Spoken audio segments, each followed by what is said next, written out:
Good morning, everyone. We will be getting started shortly. Please be sure to turn on your closed captioning as individual captioning is available. If you are viewing this meeting through a mobile device, you can access closed captioning through the Chicago Park District's YouTube page to view the meeting with captions. A link to the Park District's YouTube page is on the screen and can also be found in the chat. Would everyone please join me in reciting the Pledge of Allegiance?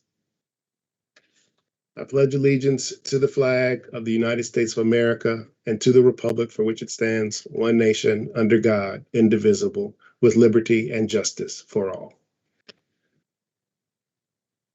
On this day, Wednesday, December 1st, 2021, at 11:30 a.m., the regular board meeting of the Chicago Park District is being held remotely in an effort to promote the public's health and in adherence with Senate Bill 2135, Article 15, Section 15-5, the amended Open Meetings Act, and in continued observance of the governor's orders pursuant to COVID-19 Executive Order 94 and the gubernatorial disaster proclamation filed on November 12, 2021.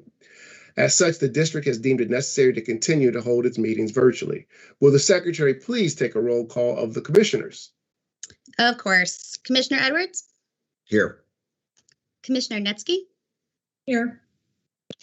Commissioner Munoz? Here. Commissioner Hamilton? Here. Commissioner Valle? Here. And Vice President King? Here.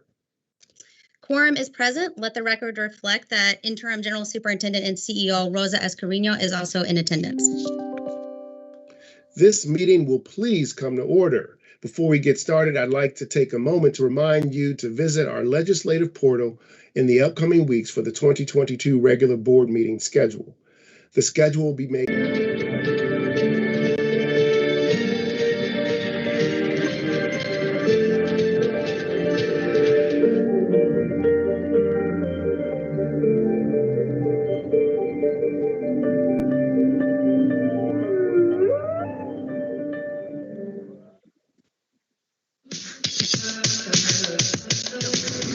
To my colleagues of the facility management team, on behalf of the Chicago Park District, your coworkers, and myself, we wish you good health and fortune in this new chapter of your lives. We will miss your skill and dedication to the patrons of our parks. Thank you for your years of service. To all of our retirees from Natural Resources, congratulations and thank you for all you have given to the parks. Hello, I'm Farrah Thomas, Central Region Director. And on behalf of the Central Region, we would like to thank you for your dedication and teamwork over the past few years. You sacrificed being with your family and friends to be with us, your park family. Enjoy your retirement, and we are still here, so you can come and participate in programs and events. Again, congratulations and happy retirement. Hello, and congratulations from the North Region staff to all the retirees. We'd like to thank you for your service throughout the years and wish you well in all your future endeavors. Don't forget to come back to the parks to stop by and say hello. Congratulations again. Hello, retirees. I'm Juliette Azimi, Chief Administrative Officer, and on behalf of the Chicago Park District, I'd like to express my gratitude for your dedication to public service and for all your hard work toward making our park system world-class. Congrats on your retirement and good luck in your next chapter. We hope to see you in the parks. Congratulations on your retirement. Thank you for your commitment and service to the district all these years. Best of luck in your new adventures and journeys. You will be missed. Again, congratulations on your retirement. Hi, this is Steve Lux. I'm the CFO for the Chicago Park District. I'd like to thank all the retirees for all their hard work over these years and for their service, making sure that kids had places to go, feel safe, and play in the parks. I want to wish everyone a happy retirement and hope you have a long and fruitful one. Thank you.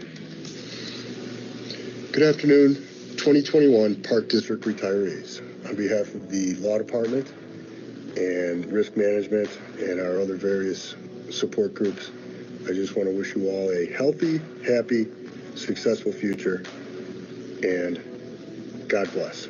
Thank you for your service. 1, 2. Hi, I am Rosa Escareño, the Interim General Superintendent and CEO of the Chicago Park District.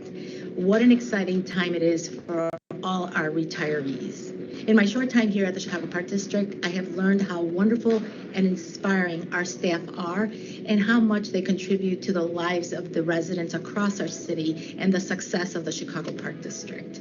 Congratulations to each of you on an outstanding career. You all have made such an impact during your time at the Chicago Park District through all the commitments that you have made and the sacrifices that you have made while working here.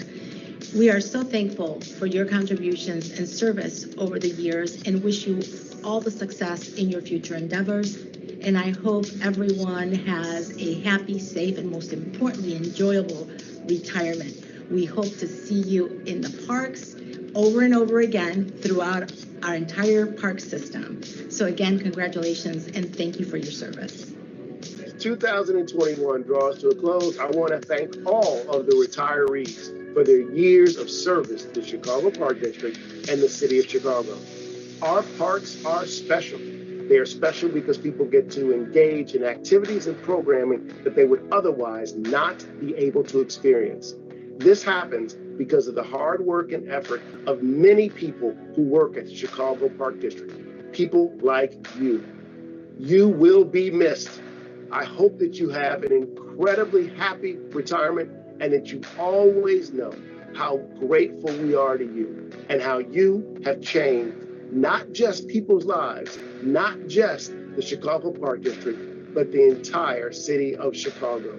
Again, thanks so much and enjoy your retirement.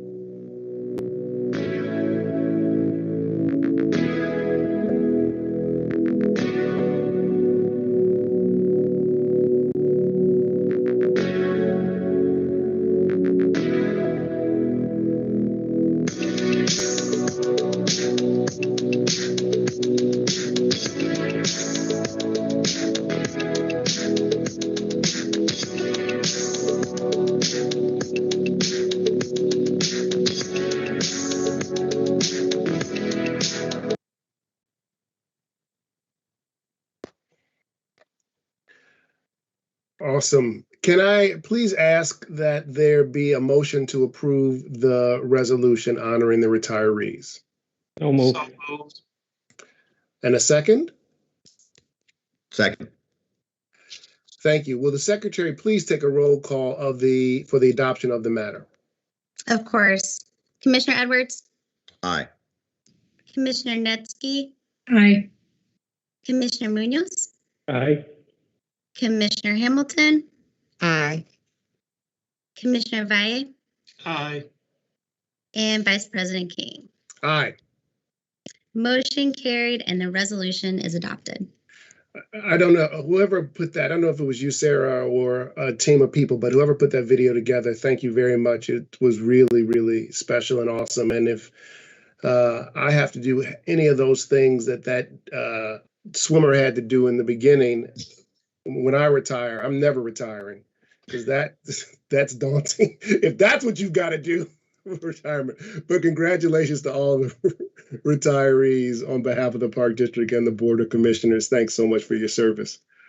Next, under general business, filing of the executed bond orders for the Series 2021 B, C, D bonds, the Series 2021 E bonds, and the Series 2021 F bonds. The ordinance authorizing the issuance of the general obligation limited tax bonds Series 2021 BCD in an aggregate principal amount not to exceed $120 million was adopted by the Board of Commissioners on September 8, 2021. The ordinance authorizing the issuance of general obligation unlimited tax refunding bonds Series 2021E personal property replacement tax alternative revenue source in an aggregate amount not to exceed $50 million was adopted by the Board of Commissioners on September 8th, 2021. And the ordinance authorizing the issuance of general obligation unlimited tax refunding bonds Series 2021F harbor facilities revenues alternate revenue source in an aggregate principal amount not to exceed $12 million was also adopted by the Board of Commissioners on September 8th, 2021. These bond orders will be marked as received and filed by the Secretary. Next, we have the approval of the meeting minutes from the special board meeting held on November 2nd, 2021, the public budget hearing held on November 10th, 2021, and the regular board meeting held on November 10th, 2021. Is there a motion? So moved. And a second? Second. Thank you. Will the secretary take a roll call for the adoption of this matter?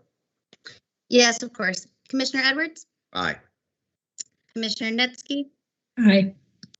Commissioner Munoz, Aye. Commissioner Hamilton, Aye. Commissioner Vay, Aye. and Vice President King. Aye. Motion carried and the minutes are adopted. Under acknowledging excellence, there is nothing to present at this time. Under presentations from departments, annual update from the Chicago Parks Foundation by the Executive Director, Willa Lang. And we'll get the presentation up here for you. Thank you, President King. Thanks. Good afternoon, Superintendent Escarino and Park Commissioners. First, I want to thank Superintendent Escarino and Commissioner Valle and my Park District colleagues for joining me and my Chicago Parks Foundation team to recognize World AIDS Day. Today is World AIDS Day, and the Chicago Park District took a big step in providing a little under 3 acre piece of property to commemorate the time of AIDS. And we met at the new AIDS Garden Chicago, just south of Belmont Harbor. It is our park with a purpose. And it has been, excuse me, the extreme honor of the Chicago Parks Foundation to lead this park project. On behalf of the Park District, the parks, and the communities we serve, we thank you so much for this opportunity. We value our partnership with the Chicago Park District, every department, every day. And the AIDS Garden Chicago is a true example of how we work together. I thought I would start with a Chicago Parks Foundation 101. Since some of you may not be as familiar with our work, our mighty team of 5, that's 3 full-time, 2 part-time, have been working hard to build relationships and partnerships that last. We say that we are independent in the collaborative spirit, and our goal is to convert park lovers and users to givers and stewards. So we were established in 2013, and fellow Park District Commissioner Brian Traubert encouraged the establishment of the foundation, reminding us that every great city has a foundation to support their parks. And he saw the opportunities. A big supporter of the parks, served on the National Park Service boards, and also is very involved in philanthropies for the city of Chicago. He saw the opportunities and the dollars we were leaving on the table. And not that it's all about money, but we know the parks are being leaned on more and more to do more. And this is our budget meeting, and we know how important it is to be strategic about how we cultivate lasting partnerships with gratitude, transparency, and accountability. Next slide, please. So that's really how it started.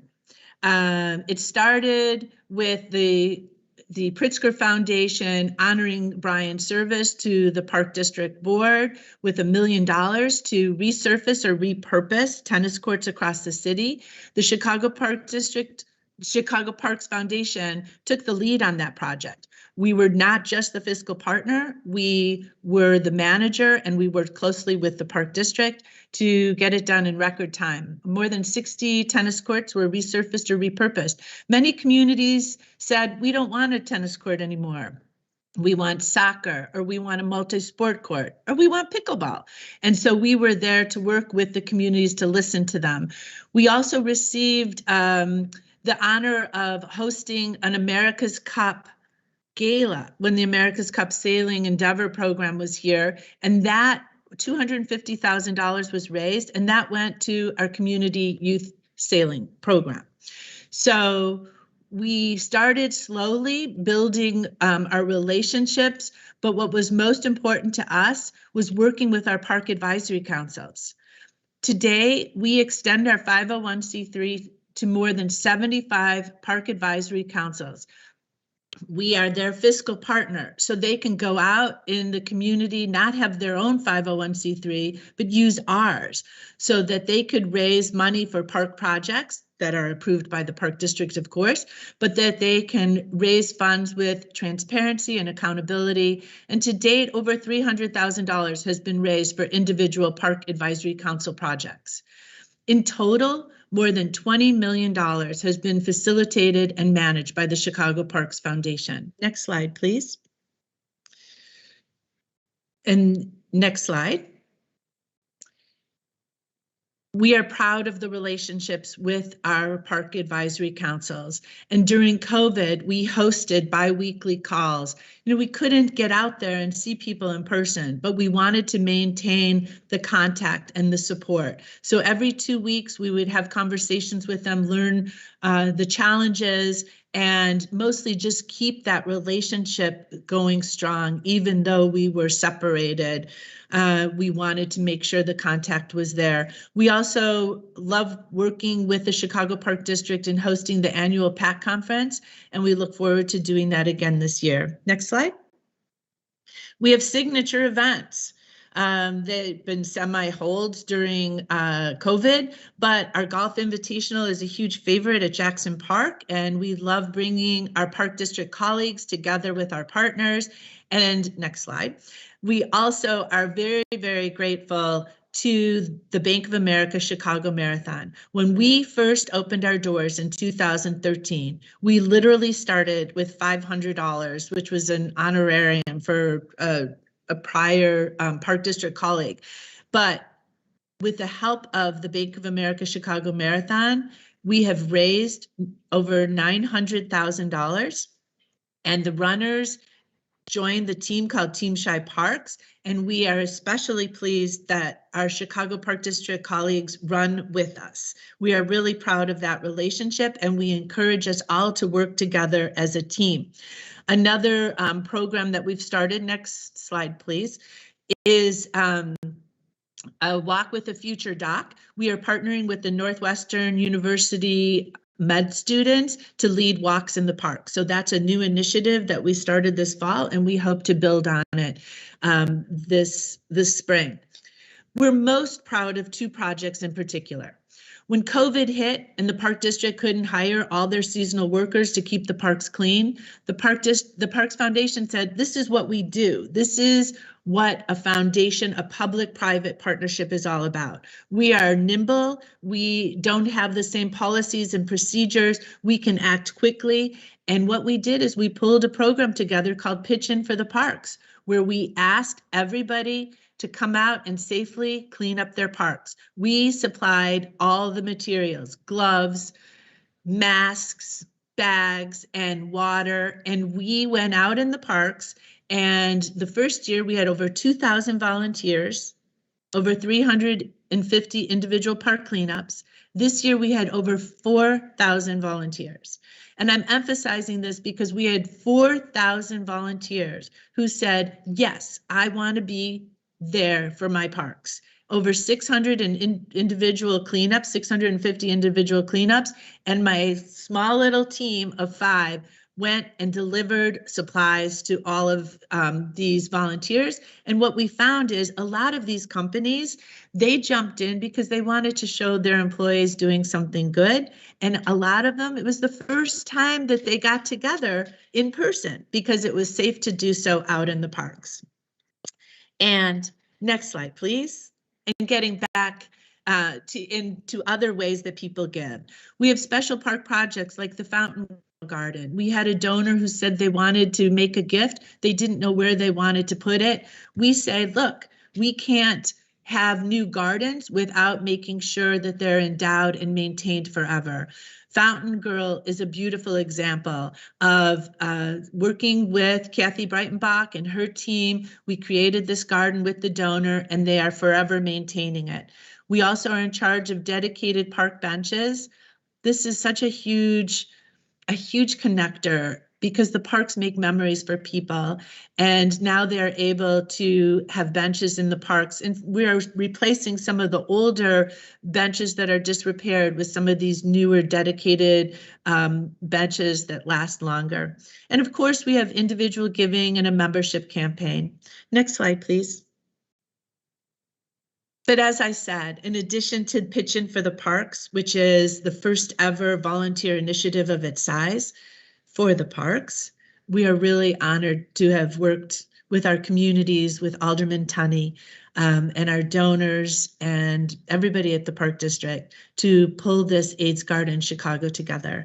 And so we were honored to share it with you, Superintendent Escarino, this morning. And we are planning on having a ribbon cutting in the spring. So we think that this will be a crown jewel on the lakefront, a true example of parks, partnership, and community. It'll open in the spring, and we've learned so much, all of us, working together side by side, building community and unity through the parks. The summer and now fall, we have been working on a youth employment project with the mayor's office. We've been working with the Park District, with the mayor's office, and with a significant donor to make sure that we can spend each dollar that they gave us with transparency and efficiency and with purpose.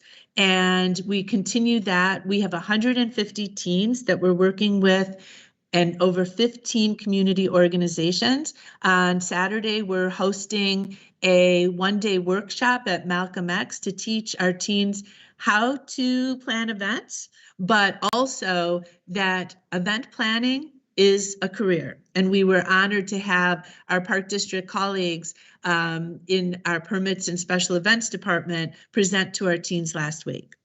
So what can I tell you? It's been an honor. We know that public-private partnerships are an innovative way to build bridges between municipal and nonprofit orgs, to be strategic, proactive, efficient, and grateful service providers to our communities. Our parks are awesome, and they deserve all the love and support. We need them and are grateful to have such a committed partner in the Chicago Park District, and we look forward to doing more. Thank you so much. Thanks so much, Willa. That's really special. The foundation, I think, holds a special place in all of our hearts, those of us who are familiar with the foundation at least, and certainly you hold a very special place in our hearts for your hard work and effort and your leadership. So it's awesome. The one question I have for you, and then obviously if any other commissioners have questions or comments, please chime in. But a question I have for you is, what can the Board of Commissioners do short of getting our families to donate $1 million in our honor to support the foundation and the work? I think that one way is to help us listen to what the communities want. Also to prioritize Park District projects. You know, we can't do everything. We can't be everything to everyone, but we can try. Yeah. And I think the first step is listening, and then also utilizing the foundation to help the parks raise funds and build community. There's things that are easier for a foundation to do than a municipal. I think the AIDS Garden Chicago is a perfect example. We worked with the designer, we raised the funds, we have this magnificent Keith Haring sculpture. We couldn't do it without our Park District colleagues, but really looking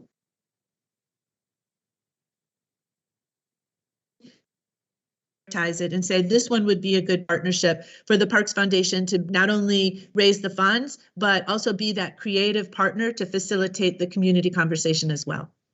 Got it. Well, we're here, calling us however you deem appropriate, and certainly will do what you've suggested on our end as well. Any other comments or questions from the commissioners? I would add that I've participated in the committee to enhance the Belmont Rocks. It's been rewarding, and so I encourage the commissioners to volunteer in their own communities to help fundraise, to get involved, roll up your sleeves, just as we do here today, because it is very rewarding and it's been a great experience for me. Thank you. Thank you, Commissioner Valle. You know, I think that when we're trying to build these connections, but we're building memories, and when people feel that connection, they want to give. And again, it's not all about the dollars, but it's also giving of themselves, and that makes a huge difference. And that's really what the foundation is all about. So we appreciate you and we thank you. And we have some things on our radar that we'd love to discuss with you. But we think what's most important is that we work together and to also manage expectations, not just our own, but also of the community, who also comes up, as you know, with lots of ideas of things that they want to do. That's what we're here, is to make it realistic and manage their expectations and get things done, not worrying about who gets credit, because when you start doing that, nothing gets done, right? Our job is to check things off the box, check the box and get things done. So thank you. Willa, does the foundation do annual fundraising that is, you know, like annual appeal? Did you do a Giving Tuesday thing, or do you focus really on corporate and foundation and major gifts?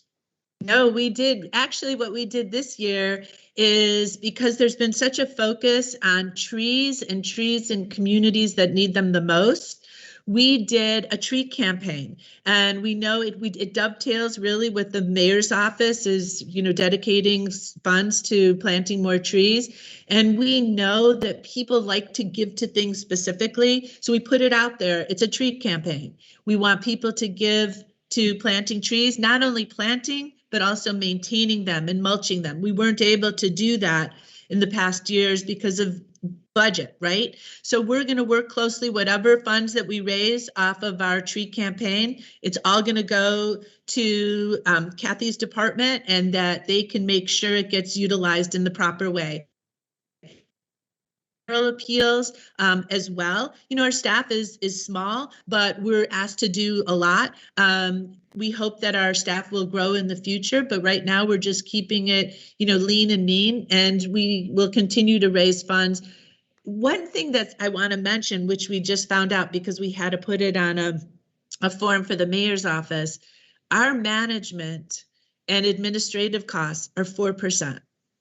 So we get audited every year. And this is really important to know, and especially to know about all the nonprofits that are on our park property raising funds.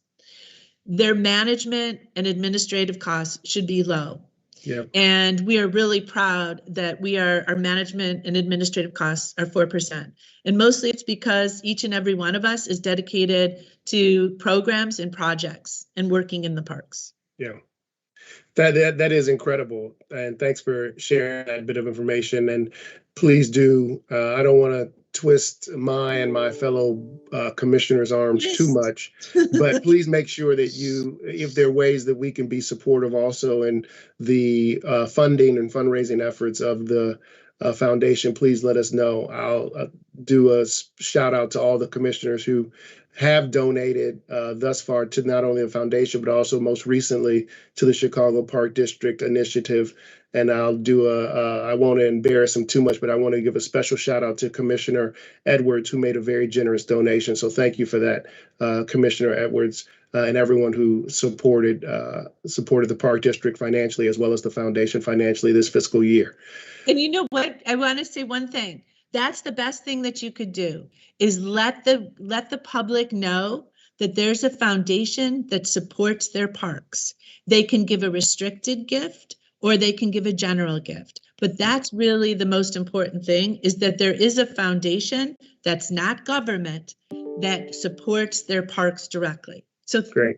Thanks, Tim. Yeah. Thank you. Thanks all of you. Well, I just wanted to add, I really appreciated hearing and learning more about the initiatives that engage youth, the jobs. I think that is so incredibly important, and even the community service opportunity, right? To bring the youth into that and to get them engaged with serving and cleaning up their community. So I would love to support in that way as well, just in relationship with CPS and making those connections too. Thank you. And we'll call on you. Our teams are very excited to be part of something and that somebody is paying attention to them in a new way. And, like I said, it was really touching to see what conversation about the retirees and all the people that have made the parks their career. And we want to make sure that our teams know that that's available to them as well. So we've had a great time sharing it with them. Great. Thanks for your time. I know it was a lot, but I very much appreciate it. And I appreciate all of you and the time that you're giving to the parks as well. Thank you. Thanks, Willa. Thank you. Thank you. Under communication and reports, communication from the Board of Commissioners, there's nothing to report at this time. Next is the people in the park section. Will the secretary please call the names of those who have signed up to speak? Yes, we please ask that you limit your comments to 2 minutes. We also ask that those making comments before the board, please lower your electronic devices, including televisions, so that we may hear you clearly and do not experience frequency interference. Our first 2 speakers who have signed up to speak are Louise Mccurry and Jay Frankie. Jay Frankie has let me know he's unable to speak today, so we will get Louise Mccurry on the line.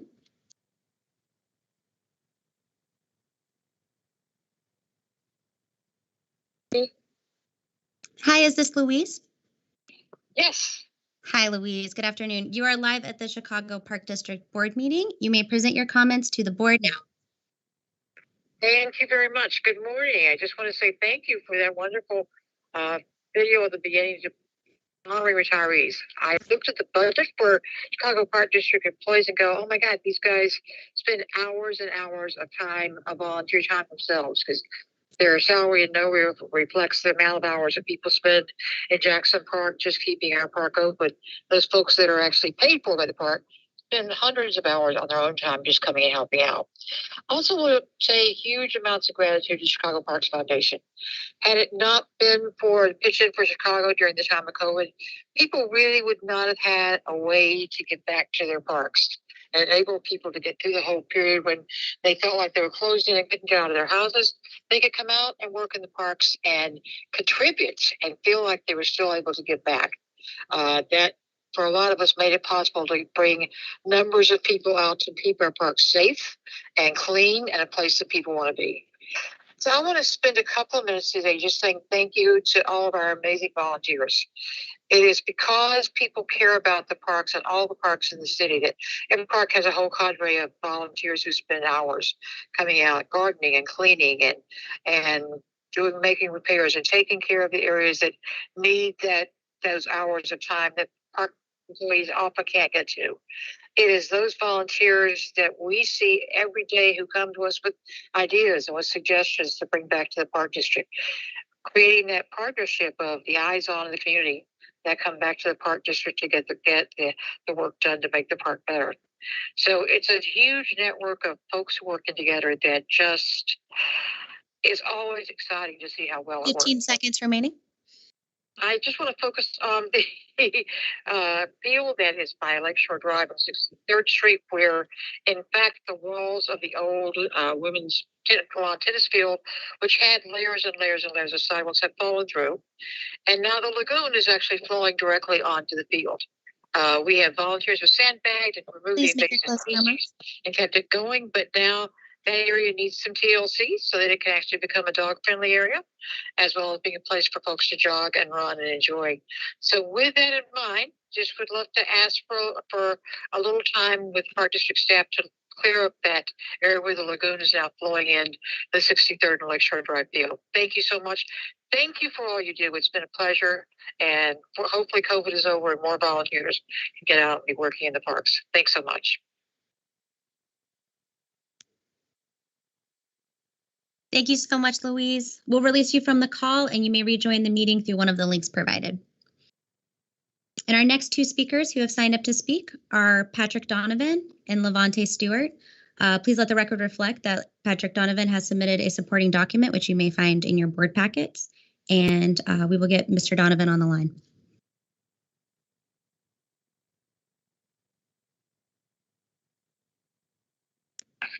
Hello. Hi, good afternoon. Is this Mr. Donovan? It is. Hi, you are live at the Chicago Park District Board meeting. You may present your comments to the board now. Okay, good morning. I hope you've all had a chance to see my supporting documents and notice the blatant rule violation. Next, I hope you'll take a look at what actions your OIG took or rather didn't take. In spite of these timestamped and geotagged photos and complete identification of the child, no action was taken for weeks.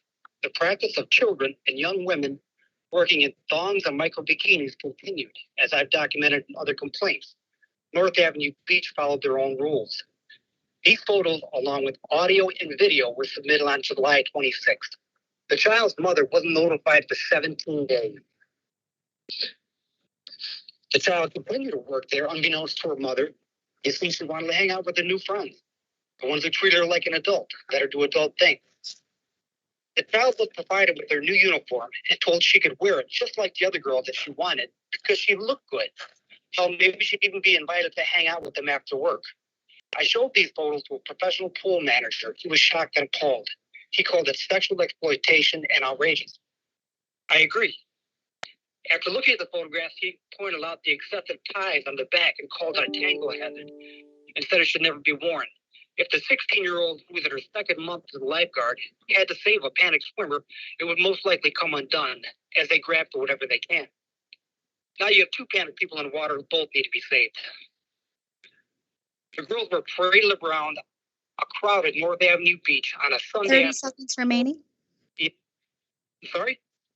30 seconds remaining. Please continue. Yeah, I'd like to. Stop interrupting me. The supervisor, by the supervisors, the child was wearing something that you would find at the Admiral Strip Club. This child's micro bikini top wasn't meant for jogging. It struggled to contain her. Why was this allowed? I'm asking these men be identified so I may sign criminal complaints for disorderly conduct. I found their willful disregard for uniform policy to be disturbing and alarming. Please make your closing remarks. To bring this matter before the court. I can't change what happened to this kid, but I can do my best to make sure it doesn't happen to somebody else. Any rebuttal or comments, questions?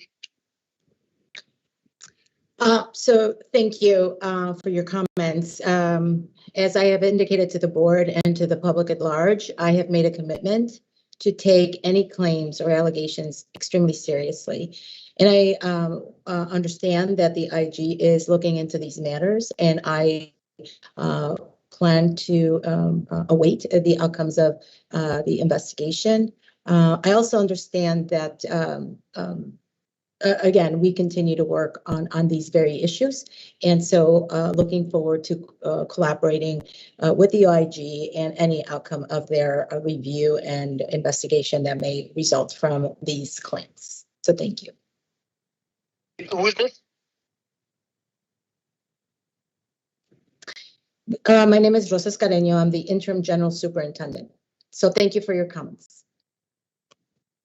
Thank you, Patrick Donovan. We will release you from the call and you may rejoin the meeting through one of the links provided. And we'll get our final speaker on the line for today, Levante Stewart.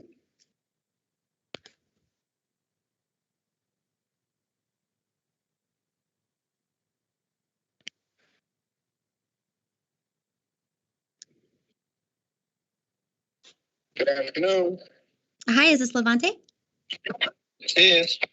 Hi, good afternoon. You are live at the Chicago Park District Board meeting. You may present your comments to the board now. Thank you. Good afternoon, board. Thank you for the audience to speak on behalf of Rosenblum Park and its advisory council.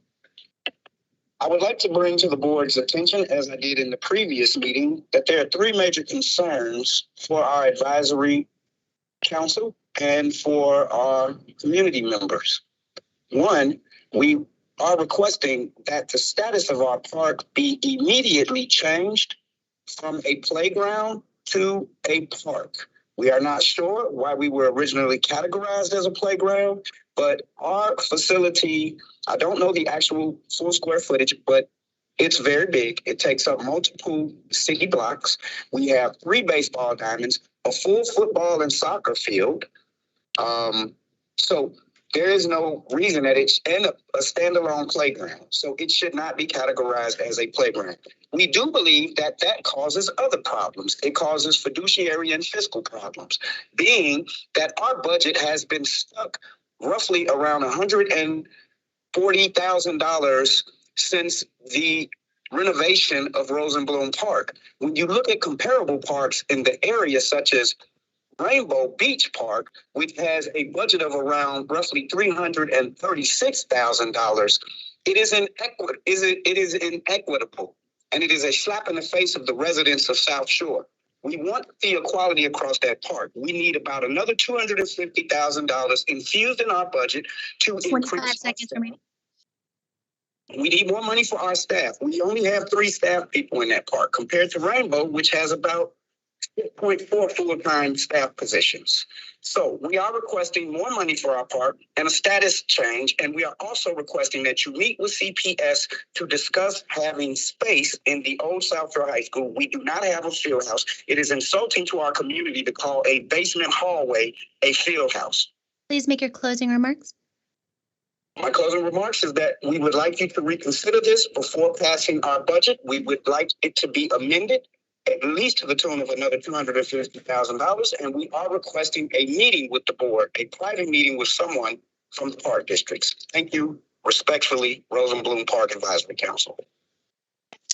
And Vice President King, I'd just like to make myself available to meet with the gentleman that just spoke and ensure that our team is meeting with him to hear his concerns, because I think we need to just learn a lot more in terms of the request for a change in the budget, but happy to engage with him in a meeting. I agree. I think that's the appropriate approach. Thank you very much for making yourself available there. Thank you, Levante. We will release you from the call and you may rejoin the meeting through one of the links provided. And that was our final speaker today. Thanks to all of our speakers. Your comments have been received and someone will be reaching out to you to address your concerns as needed. We will now proceed with the remaining agenda items for today. Under unfinished business, there is nothing to report. Under new business from the Director of Budget and Management, the 2022 Budget Appropriation Ordinance and Budget Recommendations. Good afternoon, Vice President King, Commissioners, and Superintendent. I'm Jeff Shellhorn, Director of Budget and Management, recommending adoption of the Annual Appropriation Ordinance for the fiscal year 2022. 3 weeks ago, our Interim General Superintendent and CEO, Rosa Escarino, and our CFO, Steve Lux, delivered a speech and presentation at the public budget hearing on some of the details of the 2022 budget. So I'm going to provide a brief presentation on the highlights of the budget in consideration of those who may have not been able to listen. The 2022 recommended budget is a $510.9 million spending plan, which is a 6.1% increase from the FY21 adopted budget. While this seems like a large increase, the 2021 budget was affected greatly by the pandemic and was almost $6 million lower than the 2020 budget. So this year's recommendation is roughly a 2.4% annual increase from 2020, which is in line with the average growth of the budget over the last 10 years. The main drivers of the increase are that the 2022 budget gets the district back to pre-pandemic levels of programming and operations, and after the district secured pension legislation in 2021, this budget includes the third year of a 4-year pension ramp up that started back in 2020 that puts the pension fund on a path to full funding. Overall, the recommended budget maintains financial safeguards in our reserves, and it reduces the budgeted reliance on prior year fund balance to $1.5 million, which is the same as the 2020 budget. Next slide, please. As the pie charts reflect, on the revenue side, property tax remains our largest source at 58%, and revenue from our managed assets, such as Soldier Field and the harbors, come in as our next highest source at 19%. And on the expenditure side, personnel-related expenses, which is the right side of the pie chart and includes salaries, benefits, and pension, make up the largest share of our budget at 48%. If you were to compare this with prior years, while the overall size of the pie has grown over time, the percentage of the pieces within have remained relatively the same. Next slide, please. The main drivers for changes from 2021 can be seen here. On the revenue side on the left, two of the big changes are in our managed assets and in park fees. The pandemic caused a major decrease in these categories for the FY21 budget, as everything from large concerts and events to small programs and picnics were impacted. For 2022, we're anticipating to return to pre-pandemic levels. Next is PPRT, the personal property replacement tax, which we anticipate to increase by $7 million. We were conservative with our projection in 2021, and we far exceeded the budget already.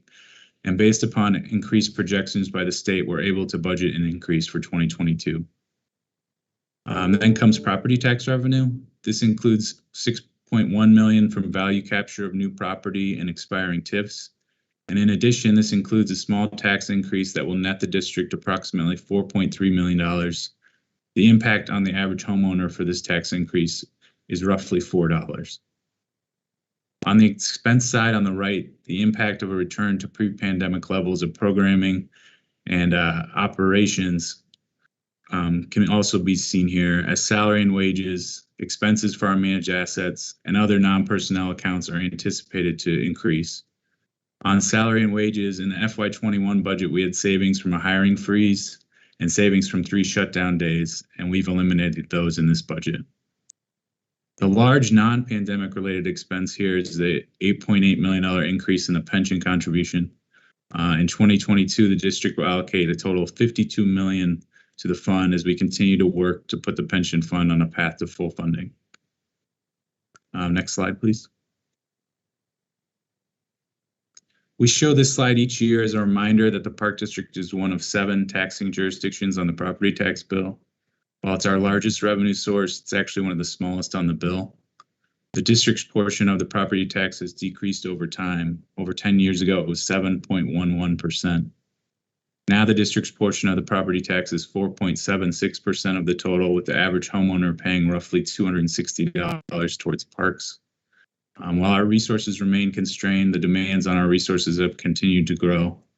For the 5th time over a 16-year period, we're proposing a budget that includes a property tax increase. As stated earlier, it's a $4.3 million net increase, which will result in an additional $4 to the average homeowner and is necessary to the financial health and stability of our city's parks. Next slide, please. The 2022 budget allocates resources for a total of 3,074 full-time equivalent positions. Of those positions, 65% are dedicated to recreation and programming, 28% operations and maintenance, and the remainder 7% in administration and finance. Since 2008, the district has decreased its FTE count by roughly 210 FTE positions, despite the fact that we've grown in size and facilities. The 2022 budget total is relatively flat to 2021 budget, just a slight decrease of 2 FTEs. Next slide, please. These next few slides will outline some of the initiatives supported by the 2022 budget and how they support the district's values and strategic plan. First, with Children First, our most important role is to bring children and families into our parks. The district provides parks, nature spaces, programming events in all 77 communities of Chicago.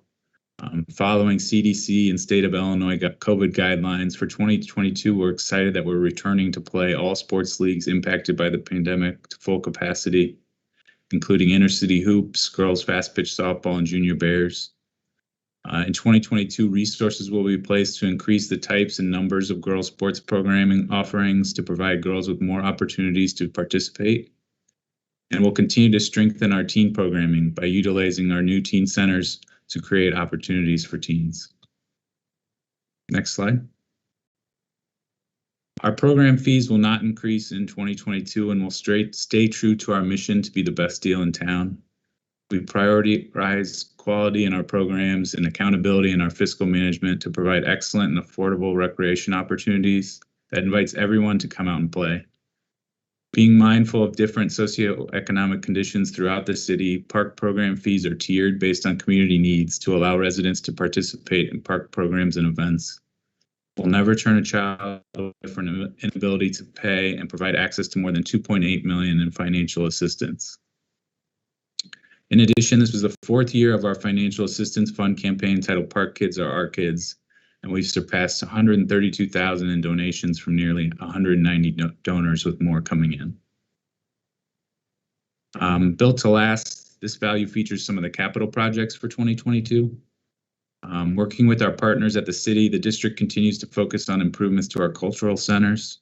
Several cultural center projects will be moving through the design and construction phases in the upcoming year, including Austin Town Hall, Douglas, West Pullman, and Garfield Parks. Major fieldhouse renovations at Revere, Avondale, Blackhawk, Chopin, West Pullman, and Hermosa Parks will continue into 2022.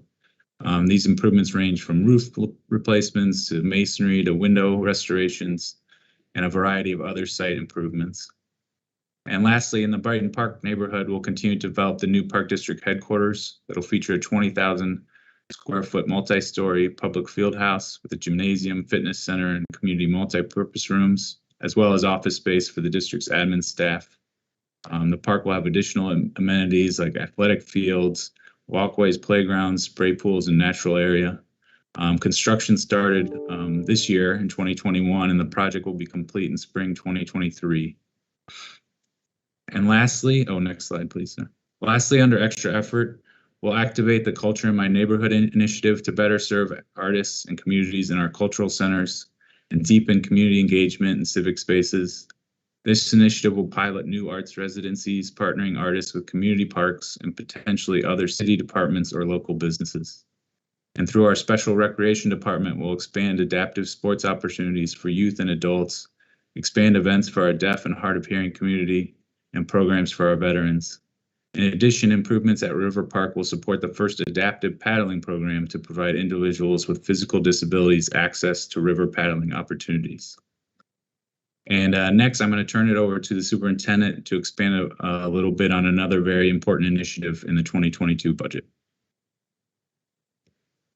Thank you. Good afternoon, Vice President King and members of the Board of Commissioners. As Jeff made clear, the 2022 budget that you are voting on today is full of vital investments in our community, including the return to the full programming at the Park District without an increase of fees. Critically, the 2022 budget will also fund the establishment of a new office that will help our agency rebuild trust with our employees and the community while prioritizing safety, transparency, and accountability. On this slide, you can see the mission of the new office, named the Office of Prevention and Accountability. Over the past month and a half, since I've become the interim superintendent, we have been working tirelessly to establish the details of this office, drawing on the recommendations of outside consultants and holding numerous conversations with employees, outside experts, as well as members of the board. The office, as it is presented today, will have a broad mandate to bring about the long-term prevention of misconduct while ensuring that all wrongdoers will be held accountable. The Office of Prevention and Accountability will ensure that we meet our commitment to provide an equitable, inclusive, safe, and respectful recreation and work environment. An environment which is free from discrimination, harassment, sexual misconduct, workplace violence, abuse, and neglect of children and adults with intellectual disabilities, as well as retaliation. The proposed 2022 budget will establish this office and provide it with funding to support 5 positions along with professional services.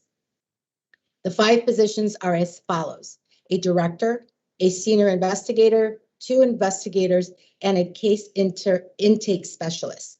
These positions will require the candidates who have experience conducting investigations of EEO complaints, and in particular, complaints of sexual harassment, as well as other misconducts such as bullying and hazing, ensuring that the Chicago Park District is better equipped to handle these types of complaints going forward. Importantly, this is a starting point. While we believe this structure is appropriate, we will be closely monitoring the effectiveness of the office and will request additional resources if necessary. Next slide. The Office of Prevention and Accountability will have 5 main responsibilities. The first priority will be to conduct thorough, impartial, and independent investigations of misconduct, to establish effective policies for intaking allegations, and to take appropriate steps to remedy that misconduct following the conclusion of an investigation. Second, in order to ensure that we are providing support services to all victims and that we stay current on best practices, the office will establish and coordinate relationships with external partners, including not-for-profit and other governmental agencies such as DCFS, the Chicago Police Department, and Adult Protective Services. Third, the office will work with other departments such as our workforce development, our human resources, and community recreation to help develop and coordinate training for all staff and volunteers so that they can identify, prevent, and report misconduct. So they will not be conducting the training, but they will be leading our efforts to develop and coordinate that training. Fourth, the office will be responsible for tracking investigations, evaluating effectiveness of our training and policies, and monitoring compliance with mandated training requirements. It is essential that we constantly work to make sure that we are fully and effectively protecting our employees and patrons.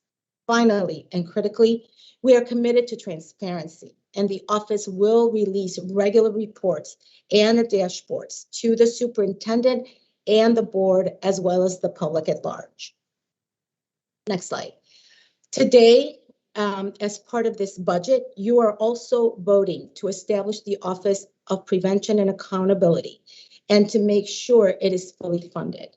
Our work is far from over. However, this will establish that first step, a step to establish funding, and we will be returning back to the board next month with specific changes to the Chicago Park District Code that will fully empower the office and give it the authority to prevent misconduct and hold offenders accountable through independent, impartial, and thorough investigations. The code amendments will also give the Office of Prevention and Accountability, or OPA, the responsibility to coordinate access to support services, help develop trainings, and implement new Park District policies. In addition, these new code provisions will provide for the appointment of a director of the new office by the superintendent with the advice and consent of the board. It will also establish a mandated regular reporting structure, include a number of checks and balances to ensure the office is able to conduct investigations independently. We are at a pivotal moment at the Chicago Park District, and we have a responsibility to rise to this occasion and make the real long-term changes that this moment demands. We must be thoughtful and deliberate, and I look forward to your favorable considerations of this budget as the first step in establishing this much-needed office. And I just want to take a moment to and take the opportunity to thank all of you for taking time out of your schedules to provide us input as we begin this process. I am committed to continue to work with each of you to ensure that all the steps that we take going forward are inclusive of your input as well as the input of others, so that we can do this right from the start. So thank you, and I welcome any questions from you, along with my team.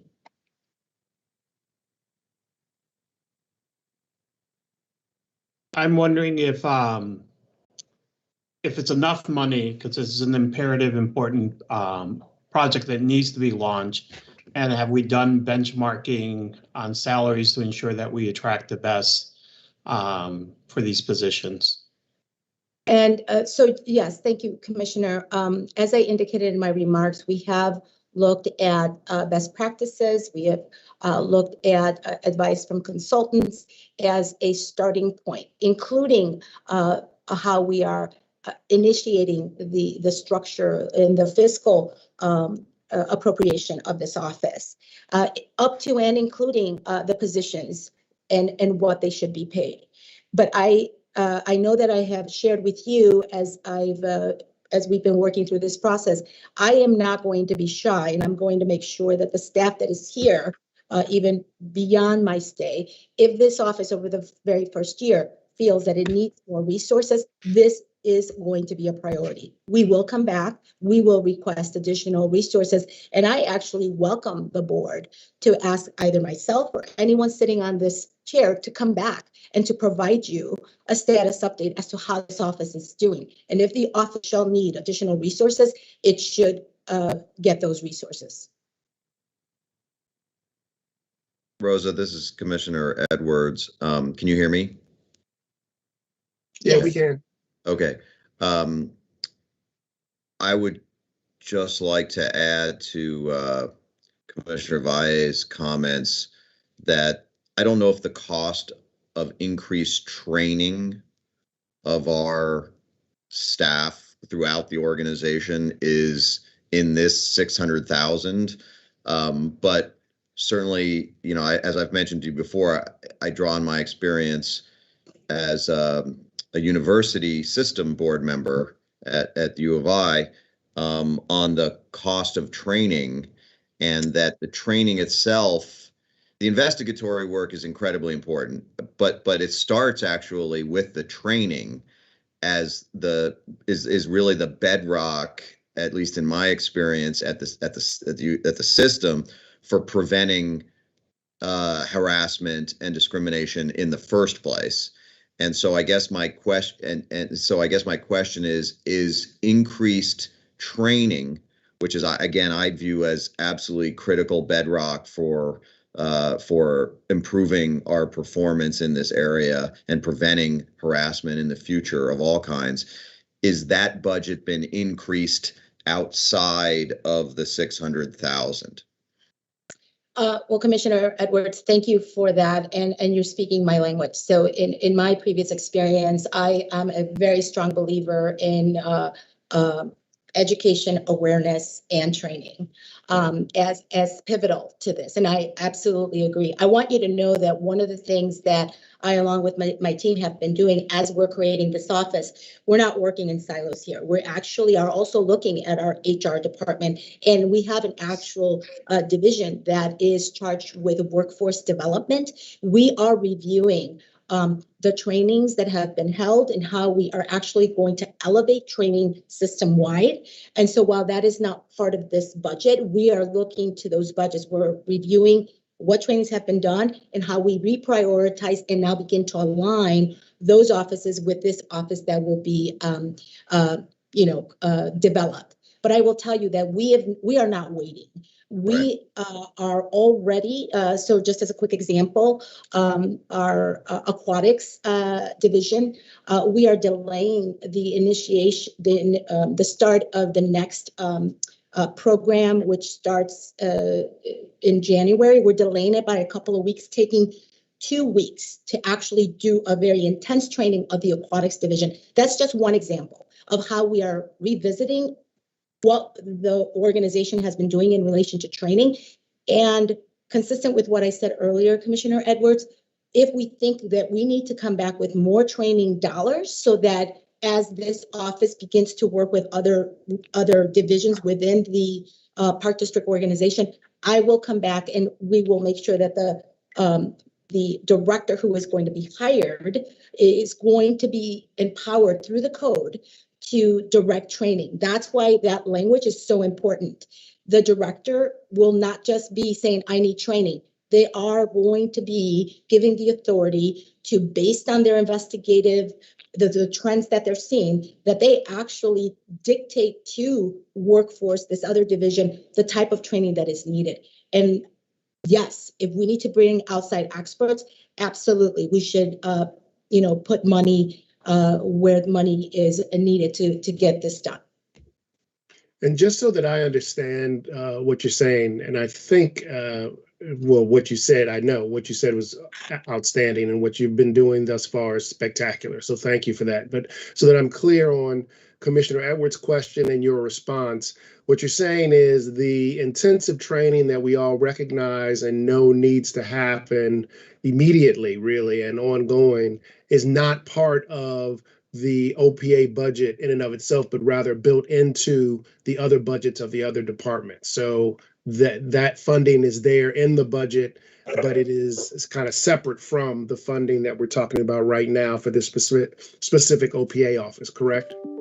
Absolutely. And I guess to add to that, VP King, is that we're looking at the budget that is currently in our workforce division, but we're not just looking at the budget. We're looking at what training is being done. How do we reprioritize that training? And is that funding sufficient to do that training?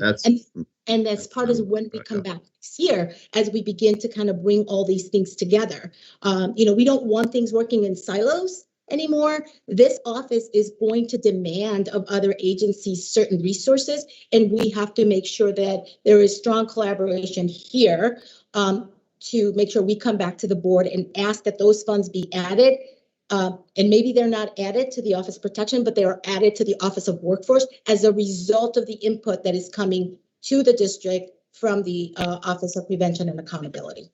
So when you write that code, I guess this is somewhat of a question for our council, our internal council as well. When you write it, how much authority over dollars outside of the 650,000 might this office be able to demand? In other words, if they said we need X training, XYZ training that we're not doing, but that cost was just $1 million, would they be able to demand that, or will that go through a process through you, Rosa, and then to the board to allocate those dollars? Or in other words, when you said they're going to be empowered to demand training of a certain type if they see changes are needed, how is that actually administratively going to work in terms of the dollars?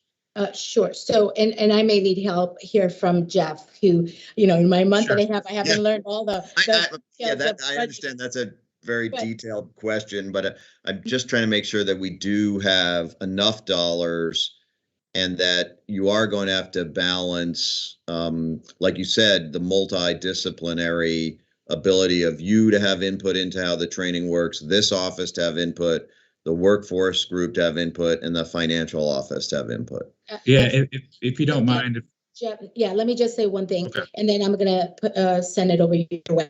When we started this process during the budget, one of the questions I had for our internal team, if I need more money in the middle of the year to make sure this office is properly supported, we are able to identify funds within the internal department. But I believe strongly in transparency. And so even if it's an internal administrative function that we can conduct, I think it's important to come back to the board and to tell you how we're going to be, increasing the support of this office. So we are writing the code. And so we will take your comments into consideration as we're developing that code language to make sure that we're giving it the proper authority. But internally, I know that there is an ability for us to redirect funds where needed, and that we have that there is flexibility there. Now, I do think that it's important to come back to you. So now let me turn to Jeff, who knows the actual technical aspects of the budgeting and how we can resort to funds and make sure that we're still balanced. Yeah, sure. Just to clarify a couple things. So this office does have a small training line built within the department that was predominantly set up for training of the staff that would be coming in. Most departments have training lines that are for the staff of that department.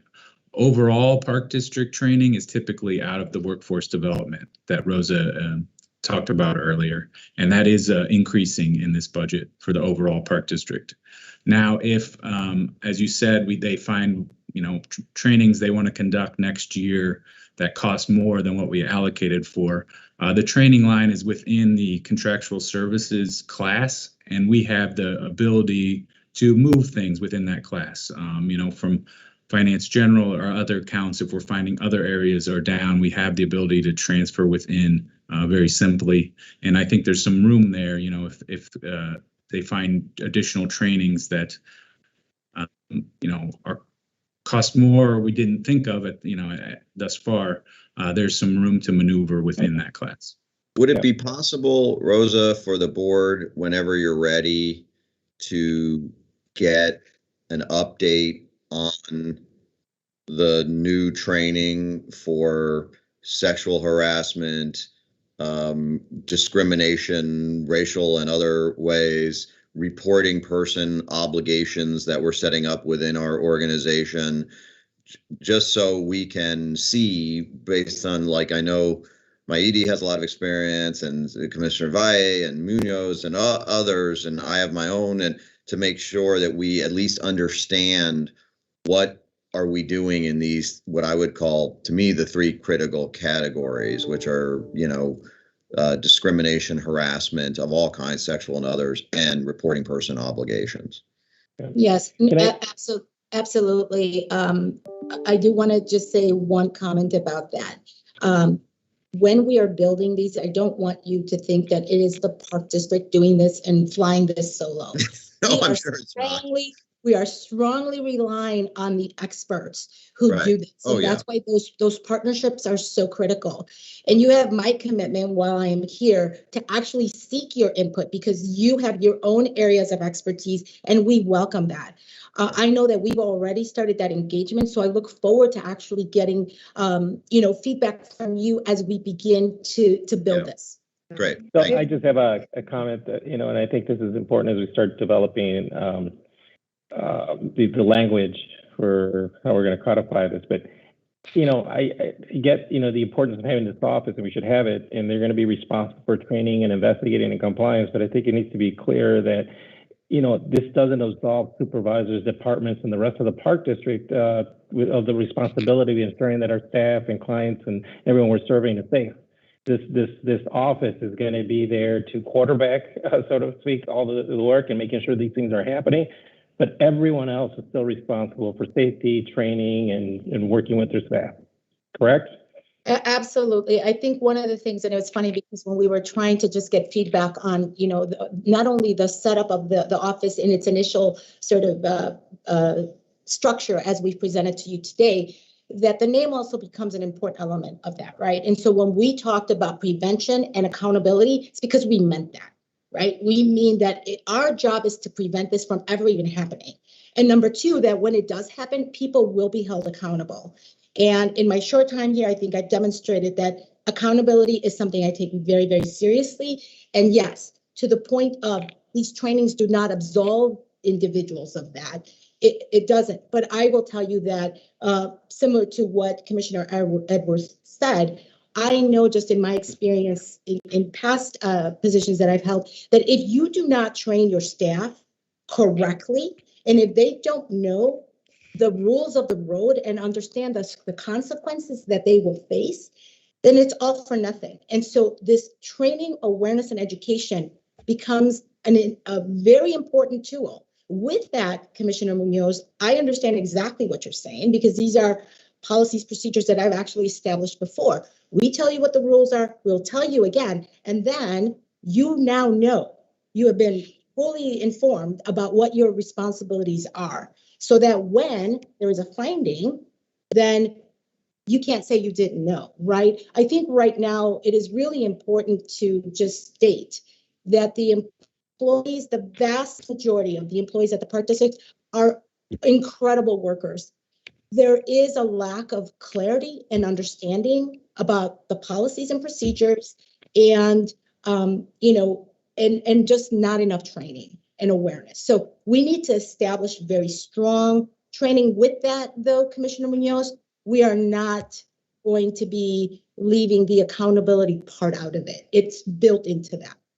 Rosa, I'd like to offer one other, I guess it's a question and potentially a comment, which is, as it relates to sexual harassment, I don't know what our current policies are in terms of prohibiting sexual or amorous relationships among employees and among staff and among, you know, anybody who works within the park district, either part-time, full-time, you know, high school kids, etc.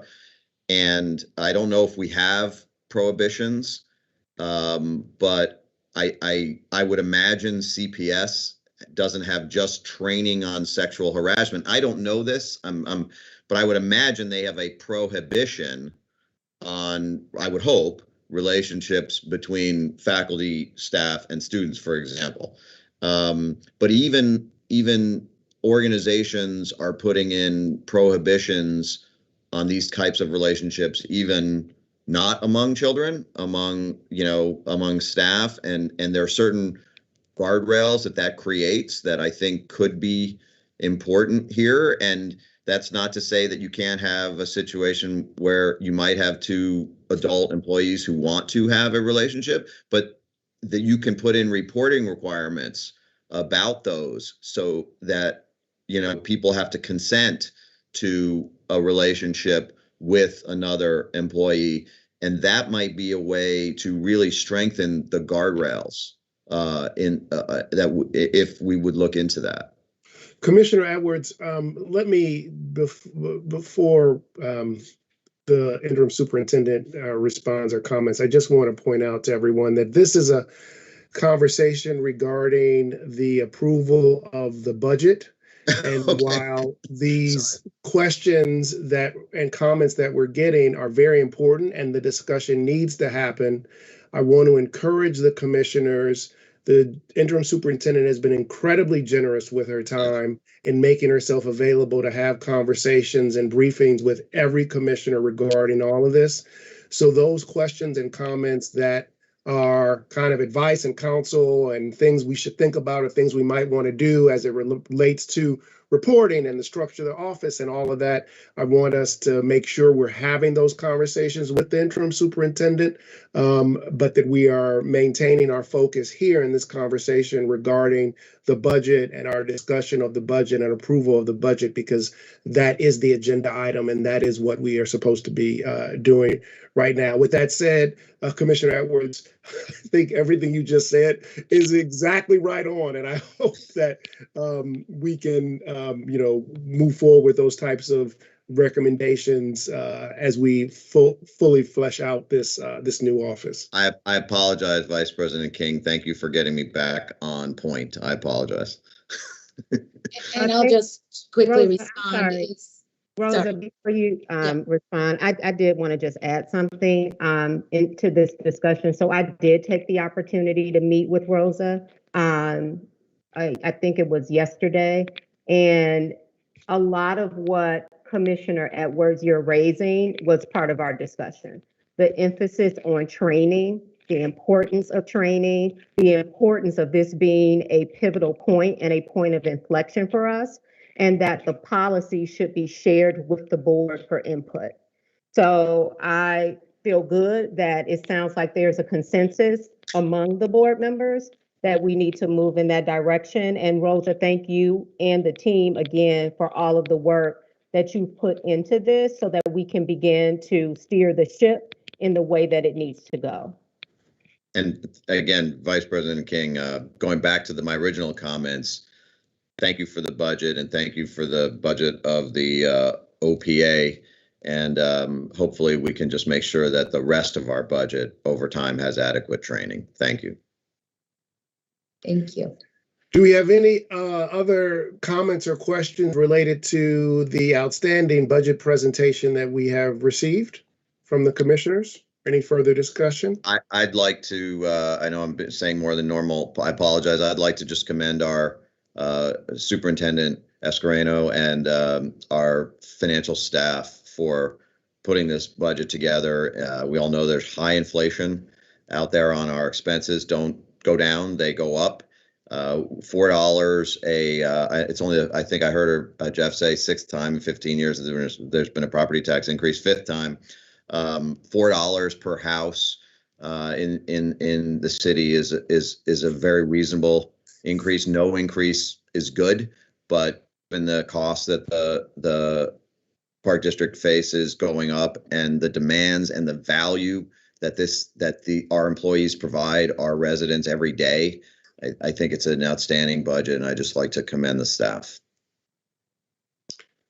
Yeah, I agree, Commissioner. I think it was a stellar presentation and a lot of thought was put into it. And it's just great that we are in a place and continue to be in a place where we're able to do more with less and still provide these services to the residents of the city while not dramatically increasing the tax and the income. So it's really awesome. So thank you all. Thank you. I don't have the floor or the virtual floor very often, so just 5 seconds. I want to thank my budget team that's out there listening. I appreciate your contributions from everyone this year. This was all budgets have challenges, and there was a lot of challenges, and I appreciate all your hard work so much. First round's on me tonight. Well, that just depends upon whether we approve the budget. And I hope you don't take that as a reason why you should vote your conscience. Yeah, just making it clear. Do you need a motion? Yeah, we if there are no additional comments or questions, can we have a motion to approve the budget? I move. Second.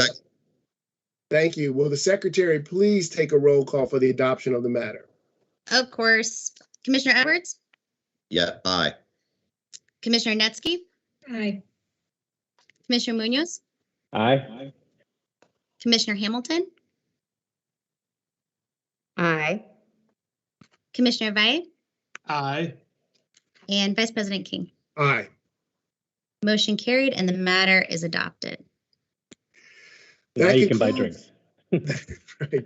That concludes the board meeting. I just want to, as this is the last board meeting of the year, I just want to give a special shout out to our Chicago Park District's team, which has had to deal with over the last couple of months, a particularly challenging and tumultuous time. Thank you very much for your hard work and dedication. Interim General Superintendent, we cannot thank you enough for stepping in your leadership during this tumultuous and difficult time. So thank you very much. And to my fellow commissioners, I just want to thank you for your service this year. Again, it has been challenging, more challenging for all of us than normal. And I'm incredibly grateful to you for, really just pitching in and doing the hard work necessary to keep the ship moving in the right direction. So thank you all very much. I hope you, each and every one of you, have a fantastic holiday. And with that, I will ask, is there a motion to adjourn? So moved. A second? Second. All those in favor of the motion signify by saying aye. Aye. Aye. Motion carried. The meeting is now adjourned. Thank you all again very much. Thank you. Thank you, everyone. Thank you. Happy Happy holidays.